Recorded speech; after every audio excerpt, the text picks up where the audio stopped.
Every single man out there listening to this, I want you to do one thing today, and I want you to do the same thing for the rest of your adult life. I want you to work very hard, and I want you to be proud of yourself. I was 21 years of age. This is not long ago, 21 years of age. Yesterday was my birthday, and me and Andrew, what did we eat on my birthday? KFC. Why did we eat KFC? Because when I was 21, me and Andrew used to have no food. I used to drive my broken Volkswagen Golf to the KFC restaurant in Dunstable, United Kingdom, and I used to sit in my car.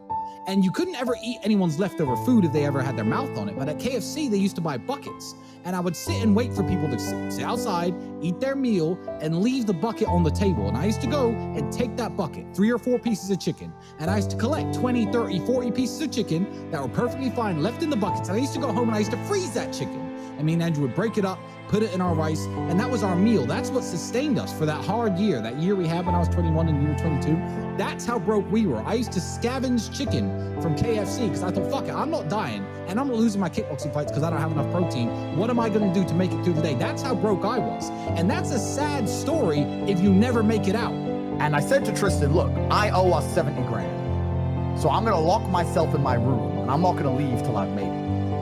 And this is a long time ago now. So this is maybe 10 years ago. Think about 10 years ago, there was no Twitter, no Instagram, Facebook a bit, MySpace. Oh, yeah. This is the beginning of the internet. Like, the idea of making money online now is so common, but back then you didn't know all these entrepreneurs selling stuff and Instagram, none of that. I didn't know anybody who made money on the internet, but I was determined to find a way to make money on the internet. And the story is, and this is a completely true story, I'm sitting with my brother and I'm like, how can we get rich? You know what's amazing? Now I have money, lots of people always ask me, how do I get rich? And I say, when's the last time you talked about money?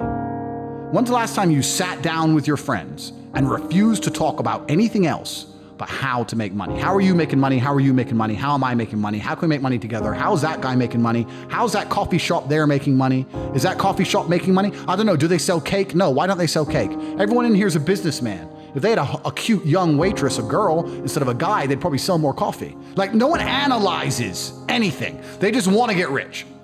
It is trained like everything else in life. It is trained. So if you find yourself not appreciating what you have until it's gone, then you must blink and cure your brain. If you find yourself unable to focus or concentrate on tasks, you must blink and cure your brain. If you find yourself unable to go and dedicate yourself to something you don't want to do, you must blink and cure your brain.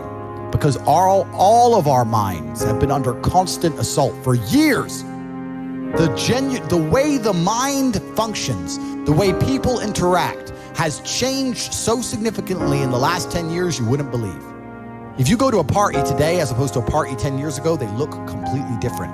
People are acting differently. People are on their phones now than ever used to be. Even now, people will go to places only to get an Instagram picture, even if they don't enjoy the place.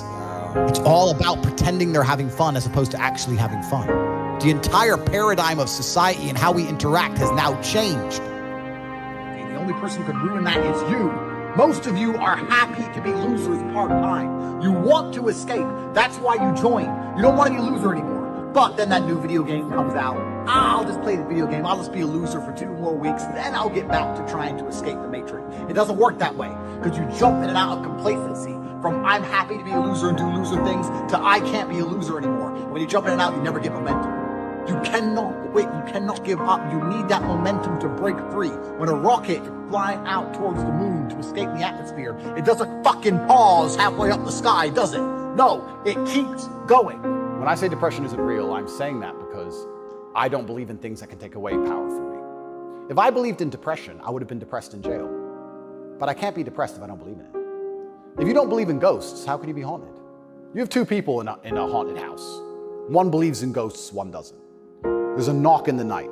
One wakes up, calls an exorcist, is terrified, looks for a ghost. The other guy doesn't believe in ghosts. Knock in the night, goes back to sleep. It's the belief in the ghost that gives it the power. If I don't believe in depression, the number of people who would attack me defending depression, this is why I didn't understand. Right. You say depression isn't real, but depression's ruined my life and it's super real and it ruined my life and I lost my marriage. I'm like, if I told you it wasn't real, you should be coming to me saying, tell me how it's not real. Please help me with my depression. Why are you trying to convince me that it's real? Why are you sticking up for it? And why are you defending depression? And why would I adopt the thinking of someone who's sad? Why would I? You're gonna convince me to take your worldview. You just told me your wife left you, you're fat, and you wanna kill yourself. And you want me to sit here and go, with my perfect life, and go, you know what, I wanna think like this guy.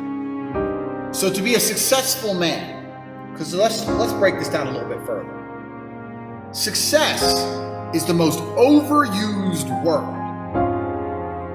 Because we talk about success, well, this guy, he's really successful. Not these motherfuckers are successful. So let's say I'm working at a company. Yeah, I'm the big boss. Let's say I'm a guy, I go college, I go university, I go to this company, I work. I become a manager. I'm on $150,000 a year. I got a company BMW, and I wear a suit, and everyone at my job does as I say.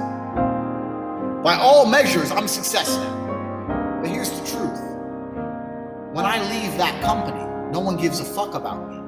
I'm a nobody outside of that one building where I'm a little bit important. Success for a man actually comes in many realms.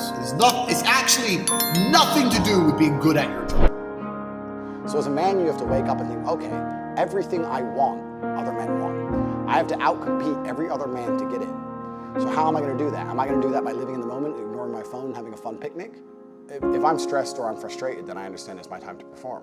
And I agree that society puts huge pressure on men, and it's time for men to perform. As a man, you either perform or you don't. There's no safety net like there is for females. Females can wake up and say, I don't feel like it. The men who say, I can't feel like it, cannot compete with the men who do not say that. And it is player versus player. The man who goes to the gym every single day, regardless of how he feels, will always beat the man who goes to the gym when he feels like going to the gym. I have a mental health issue today. I'm sad today. I'm stressed today. I'm emotional today. I can't work, because you will lose against the men who don't do that. And the male world is more competitive than you could possibly imagine. And as a man, you have to outcompete the other men who are prepared to get up and do it anyway. That's how it works. There's no such thing as saying, I'm sad, I need 2 weeks off. Not as a man if you want to be important. You have duties. This is how it exists. This is how it's always been. It's difficult, right? Because there's a lot of personal circumstances involved, and it's different addictions, do different things, etc. I don't know. I can't imagine truly wanting to quit something and not being able to quit. Like, I could quit cigars today. Like, it wouldn't even plague my mind. Like, if I wanted to quit, I'd quit. I can't imagine a mind frame or a mindset where I want to do something and can't do it. Right. So it's almost difficult for me to answer that question, because if you have that kind of mind, if your mind is so fundamentally broken that you cannot do with your own mind what you want to do, right? You know, like that, then you're just fucked, right? Life is hierarchical. There's always going to be kings and there's always going to be peasants. If you have a mind that you can't control, then you're never going to be a king. You're going to be a peasant. That's your life. You have a peasant's life ahead of you, and that's your destiny. Enjoy.